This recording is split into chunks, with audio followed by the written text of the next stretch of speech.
Okay, so you want to kind of crack the code of your financial future, right? Yep. Everyone talks about building wealth, planning for retirement, but it can Right. feel like you need like a PhD in finance to even understand like the basics. Yeah.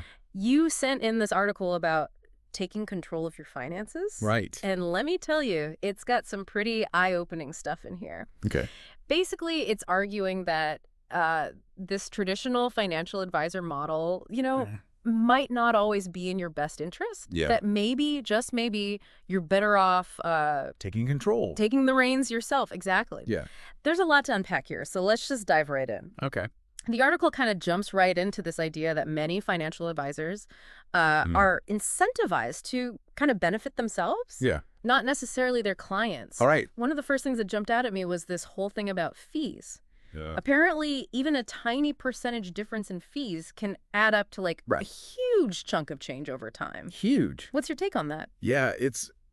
I mean, it's a point that I don't think can be overstated. Right. A 1% difference in fees might not sound like a big deal, Right. but over, 30 years of investing, that could cost you over $1 million $1 million. for potential returns. Wow. Okay. Mm. Now I'm really paying attention. Yeah, I mean, It's like finding out that your daily coffee habit is secretly costing you a down payment on a house.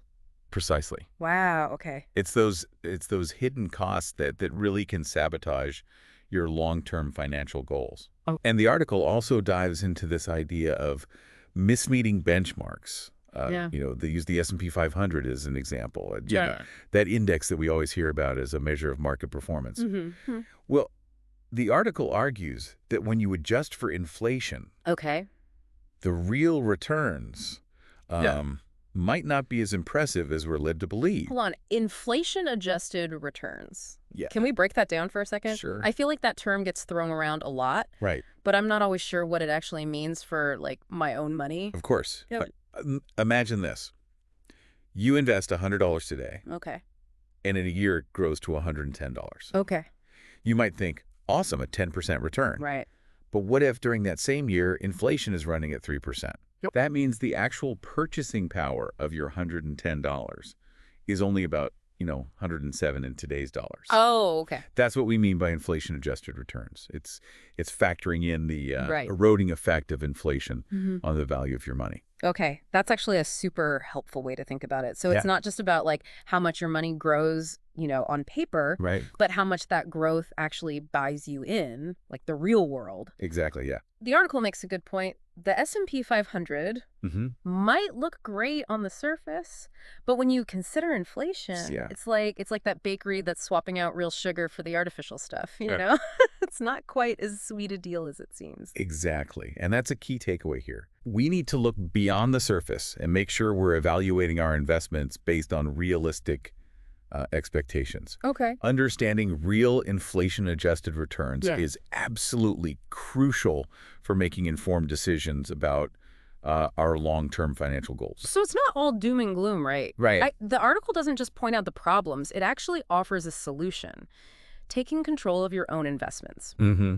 What I found really interesting is that it emphasizes that you don't need to be like a Wall Street whiz to manage your own money effectively. Yeah. It lays out these 4 key steps to kind of get started, which we'll dig into in just a bit. Oh, yeah. But before we do, I'm curious, what's your take on this whole DIY investing approach? Is it really feasible for like the average person? Absolutely. And that's what's so empowering about this approach. Right. You don't need to be like a financial guru to take control of your financial well-being. It's about, becoming an informed investor. And Yeah. the article does a really good job of breaking it down into, manageable steps. Right. It's like learning to bake bread. Right. You start with like a simple loaf, Yeah. not like a complicated sourdough recipe. Exactly. So what's the first ingredient in this recipe for financial independence? Well, the first step is pretty straightforward. Yep. Manage your own investments. Okay. And this might sound kind of daunting at first, Right. but it can be as simple as, understanding the fees associated with your current investment accounts Okay. or exploring different, investment options that are available to you. Okay. So instead of letting those financial statements just like pile up. You actually open them up and try to decipher what they're saying. Exactly. Got it. Okay. What's next? So the article then encourages you to, invest in what you know.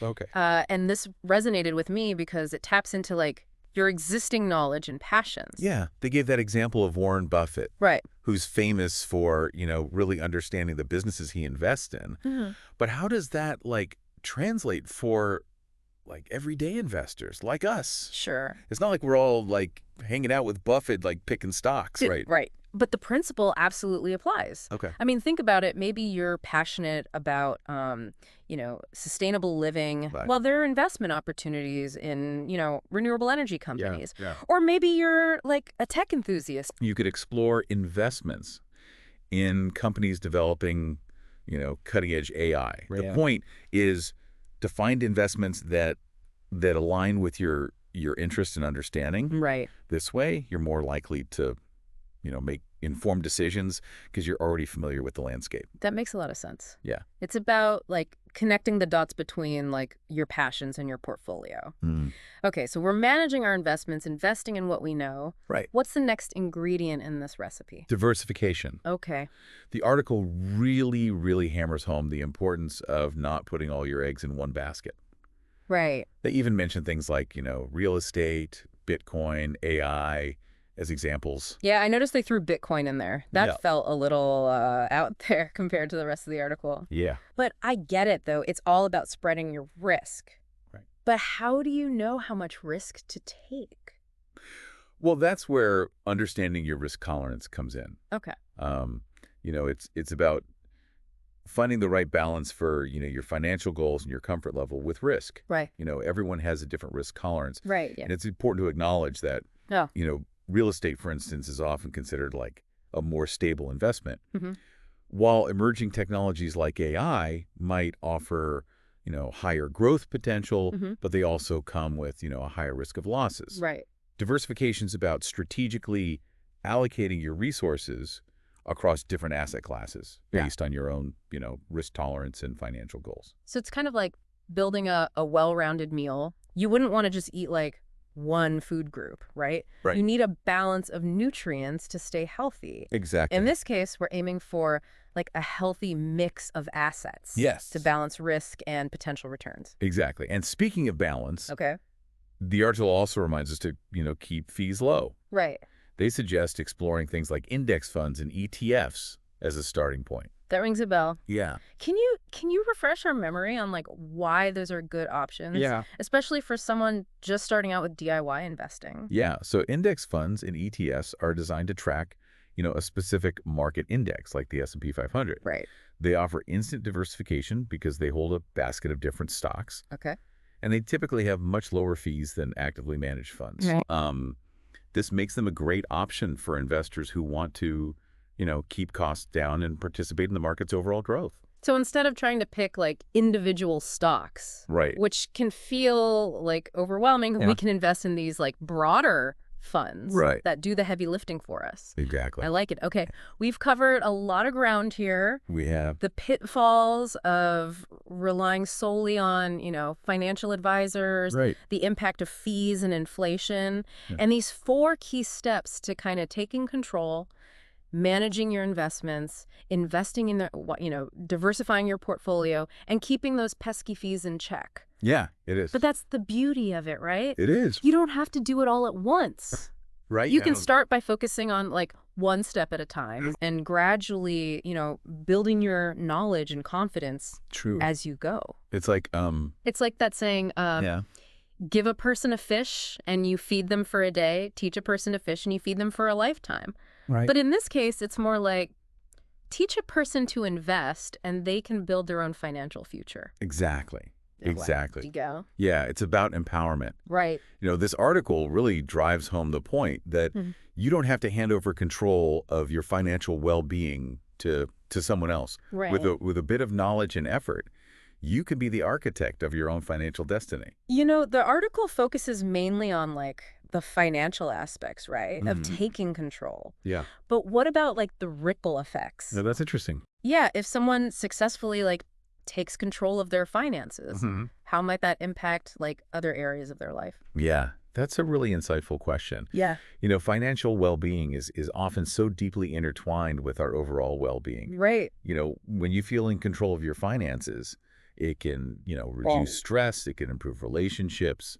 Um, Right. it can even open up like new possibilities in life. Yeah. Can give you the freedom to pursue passions, to take risks, Right. to live life on your own terms. It's like this like huge weight has been lifted off your shoulders, you know? Right, And exactly. you can finally like breathe a little easier, explore new horizons, You maybe know, even treat yourself to that vacation you've been dreaming of, right? exactly. That sense of empowerment, that ability to shape your own All destiny, right. it's priceless. It is. And so to everyone listening, remember, taking control of your financial future doesn't mean you need to become like a financial expert overnight, right? Right. It's about like taking that first step, like educating yourself Mm. and making those like informed decisions that align with your goals and your values. Yeah, This deep dive has given us a lot to think it about. has. Now it's time to take action. So until next time, keep exploring, keep learning, and keep diving deep.